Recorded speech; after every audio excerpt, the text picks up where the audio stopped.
Hey guys, Chris here with the Good Old Gamer. So over the past few days, I've actually been noticing something kind of interesting when it comes to the RTX 2070. So the other day we got the release date, or the official date when the benchmarks are going to be released, and I figured that this was going to drum up a huge amount of attention. Now, I didn't feel particularly moved to go ahead and make a video about it because, well, I don't know, it just didn't seem all that important to me personally. But it seems like that's how everybody feels about this. So, what does that mean about RTX in general? Are people already kind of burnt out on this? Are the numbers from the 2080 and 2080 Ti, and the price, of course, really just that off-putting? Seems to be the case, but that's what we're going to take a look at here today. So stick around and check it out.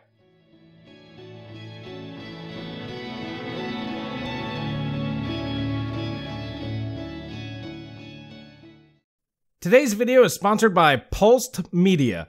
Now, if you find that you need high-speed peer-to-peer data transfer at very, very affordable prices, these are the guys to check out. They have options to meet every budget, and right now they're offering all Good Old Gamer viewers an additional 25% off. Now, this is a limited time option, so take advantage of this if you are in the need of these types of services. So don't wait, check the links in the description below. Now on to the video. So just a couple days ago, on September 26th, we got information that the RTX 2070 reviews were going to go live on October 16th. Now this is about a month after the 2080 Ti and 2080 reviews on September 19th. So not really a big deal, but okay, hey, we got definitive numbers now. But after taking a look at a few things, specifically over here on YouTube, just looking at the view counts when you search for RTX 2070, you have Hardware Canucks video at 105,000 views, which that's pretty respectable. But then you have Awesome Hardware at only 26,000. Then the third one down, you have Not an Apple Fan at only 2.9 thousand. The one that really caught my attention was UFD Tech, and their video was sitting at only 15,000 views. And this is a 3-day-old video at this point.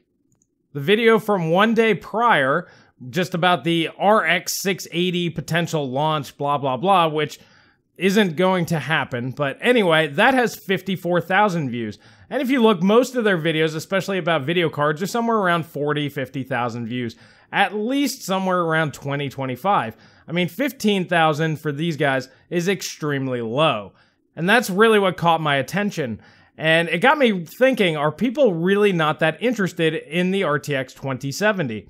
One of the fun facts about it is the 106 chip, so it's not even a cut down 104 like the X70 series typically is. So maybe people are just going, well, the GTX 1060 replacement at $599 and calling it the RTX 2070 is just not for them. I don't know. I mean, looking at the specs, it's very easy to pretty much figure out where performance is going to land, considering the RTX 2080 is about on par with the 1080 Ti. Take 2304 for the CUDA cores, divide by 2944. So we come up with about 22% lower on the CUDA core count. And clock speeds, we can see here going down from the Founders Edition down to 1710 from 1800, and then the base models, I guess you could say, or the AIB models, are going to be down about another 100 megahertz as well. So overall, we're looking at a 22% reduction in CUDA cores and 100 megahertz, pretty much respectively, in comparison to the 2080. And considering the 2080 is about on par with the 1080 Ti, it seems very likely that the 2070 will be somewhere around the GTX 1080's level performance. And I think it's just people are not wanting that. I think that performance gain is just simply not good enough. Although I do believe there will be a lot of GTX 1070 owners that believe that this is an actual upgrade, they're going to be very disappointed when they pick one up. Especially since the starting price on these right now are $599 as compared to the $449 Founders Edition for the GTX 1070. For those of you out there that are X70 series buyers, people in that price point, if you take a look at the GTX 970, the upgrade to the GTX 1070 net you a 55% increase in performance. That is a worthwhile upgrade. Now, if you go from, let's say, the 1070 to the 1080, which is likely where the 2070 is going to be, this nets you only 18% more performance. So for all of those owners out there of a GTX 1070, going to the RTX 2070 simply doesn't make sense. And I think that's the reason why the 2070 is having so much trouble gaining traction. It's too much money for too little performance. Now, of course, it's not out yet. We don't know how fast it's going to be, but we do know that it's going to be slower than the RTX 2080, basically 1080 Ti level performance.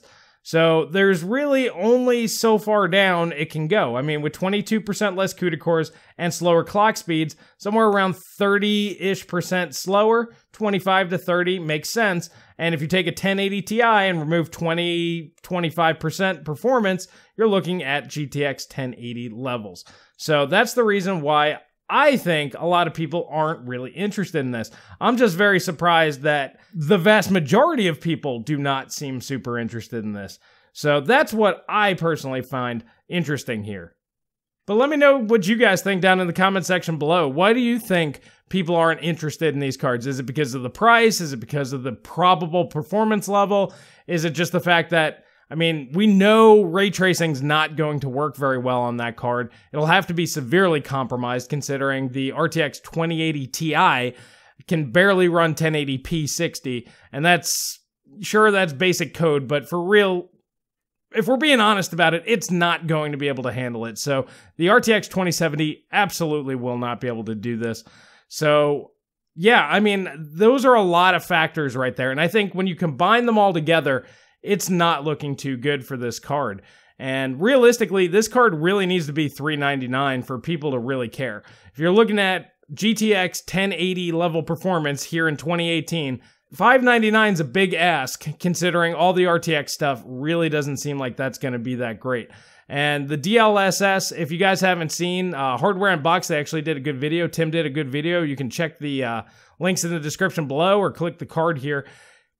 It seems like that it's a good feature, but it's just not going to be game-changing from the way that he diagnosed it. And realistically, we just don't have any games to test it out with, so I don't think that that's going to be a killer feature. I think it's just going to be another gimmick, just like RTX seems to be at this point. And realistically, prices are too high, performance isn't fast enough, it's just not good enough. And I think people are really starting to speak with their wallets at this point. The interest level on RTX is just going through the floor. People are not that interested in it, and I'm just surprised that it happened this quickly. I figured it would have happened a couple months after the RTX 2070 launched, and then I figure everybody'd be like, it's old news, don't worry about it. It's not a good buy, it's bad value, something like that. Are any of you guys out there watching this, are any of you actually interested in the RTX 2070 at all? And if you are, I want to know why. What is there for this card that makes it seem like that's the way to go for you? I'm sure that some people have a legitimate reason why this card makes sense for them, but I'm not seeing it, and it looks like the vast majority of the community is not seeing it. And really, it looks like NVIDIA has really hurt themselves with this whole RTX launch. Everybody besides the super elite, enthusiast category who need the absolute fastest, they're happy with their 2080 Ti's because, well, an extra 20-30% performance. They don't care. It's faster, so they want it. Other than that, it just looks like the other two cards in the lineup, nobody's interested in at all. And, I mean, that's a real shame. I mean, NVIDIA kind of did it to themselves, but after all the hype and all the waiting and everything that we wanted here, it just looks like this whole lineup is just not what people want. And once again, today's video is sponsored by Pulsed Media. For those of you in need of a great peer-to-peer server, this Finland-based company has amazing deals for you to take advantage of. Also, you can go ahead and sync up with Google Drive, S3, and other major services out there. Make sure to take advantage of the promo code, taking an additional 25% off these already amazing prices. For details, click the links in the description below. Once again, let me know what you guys think down in the comment section below. And if you like this video, please hit that like button, please subscribe, please share with friends. That really helps me out. And that's all I have for today, and I will catch you guys in the next video.